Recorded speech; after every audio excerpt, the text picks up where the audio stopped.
got this. Here we go.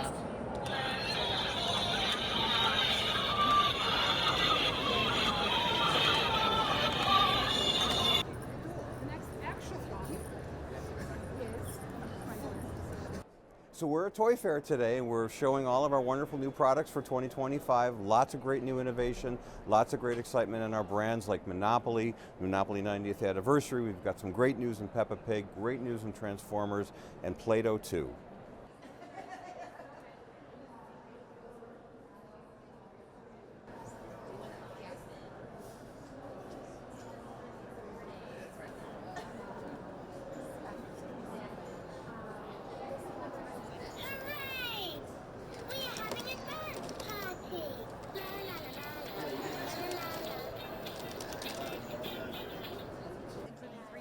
One for Peppa, George, and Baby, and comes with 16 different pieces.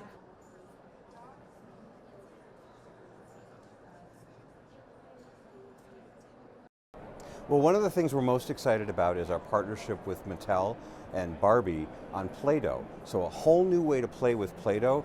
So we're allowing kids now to create their own fashions for Barbie dolls out of Play-Doh.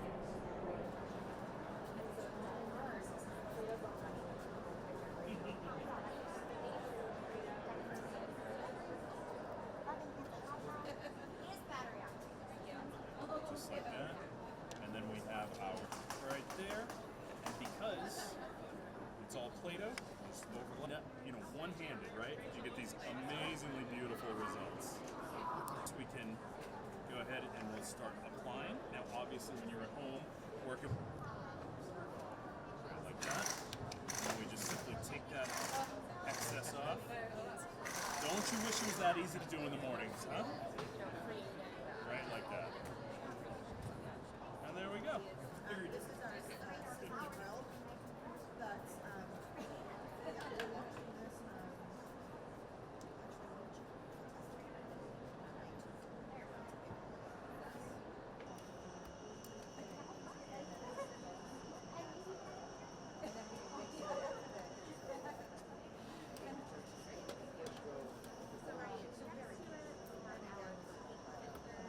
We work very hard at Hasbro to make sure that the toys that we make are affordable.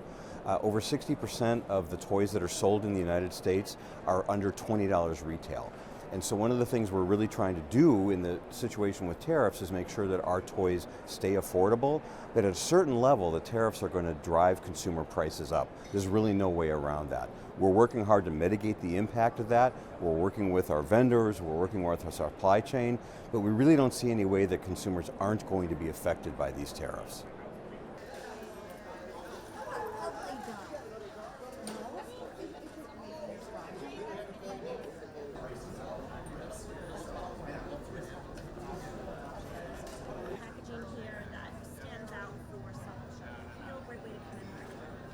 Over the last 5 or 6 years, Mattel has made an effort to really diversify our global supply chain and our manufacturing footprint. Right now, we have about 40% of our toys that are manufactured in China. And if you think about the dynamics of the US, that's about 20% of the products in the US that are influenced by tariffs. Looking forward to 2027, we expect not more than 25% to be manufactured in one country. So that's really what a diversified manufacturing footprint means.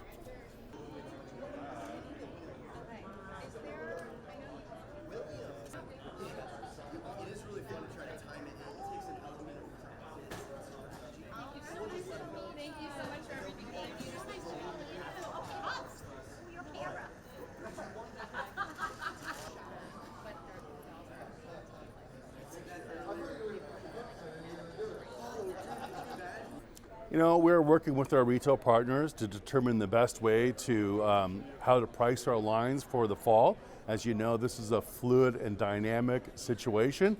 I'm confident that we're going to go to the right result that will allow our products to continue to be enjoyed throughout the balance of the year and the holiday season. What I can tell you about the consumer is resilient. In good times and bad, the toy consumer shows up.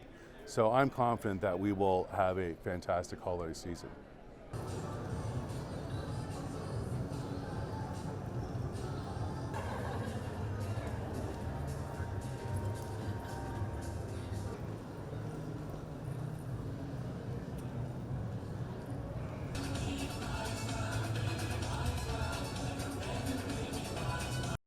The latest increase in tariffs, 20% for China, and the existing that might go into effect at 25% on Mexico and Canada, are really, really difficult for the folks here that are at New York Toy Fair. When you think about it, 96% of the people that are here are small businesses. So low price point, very tight margin industry with a 20% tariff is very, very problematic for everybody that's here at the toy fair in New York.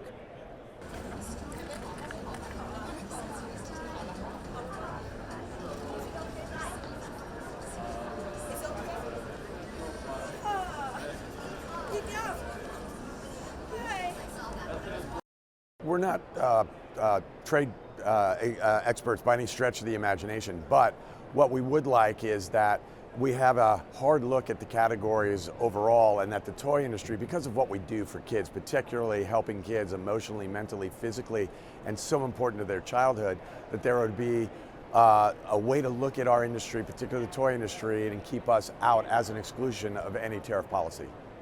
Rumble, trigger on the tail, activates the chomping action. We think toys are a critically important part of every kid's childhood, and putting toys on tariffs might not allow a toy to be put in every child's hand this holiday season, and we want to make sure that happens.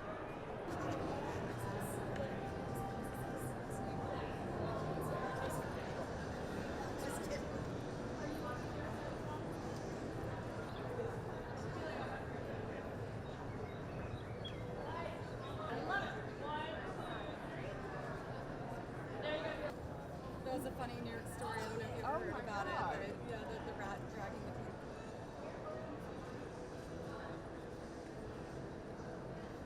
pig. Well, we are at the 121st New York Toy Fair. It's a really exciting time. This is a pivotal time for the toy industry as people are making final decisions about what to stock in their stores. So high risk, high stakes, but also a lot of fun.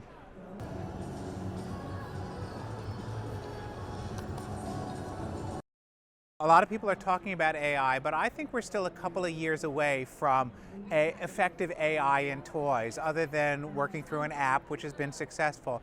But what really pleases me is we're seeing a lot of really good, wholesome, hands-on play. So one of the things I've loved has been this mashup of Barbie and Play-Doh, which Hasbro and Mattel have done together. And it's just a really creative, immersive way for kids to play and express themselves. And one of the other things we see is like Gen Alpha kids, we're calling them, you know, the screeners, because they've grown up with screens in their hands. Now you give them a dimensional toy and they go, wow, it's a dimensional toy, I can play with that. So it's actually new to them to play that way.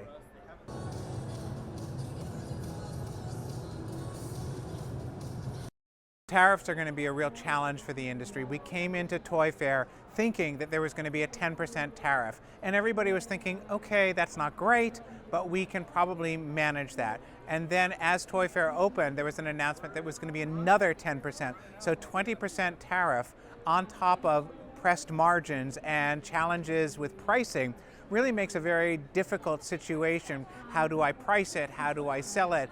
How do I make a profit? And really that's at the end of the day what people are looking at right now. But I will say that you look back over the history of the toy industry for the past 100 years, it's always weathered the economic challenges. We just don't know how as we're sitting here today. Well, there's the subway. I'm taking the subway. The tariffs are inevitably going to have to be passed on to consumers, so they're going to pay it in increased prices. There's no way that a toy company can absorb it, no way that a retailer can absorb it. If you want to be able to do business, you're going to have to accept increased prices.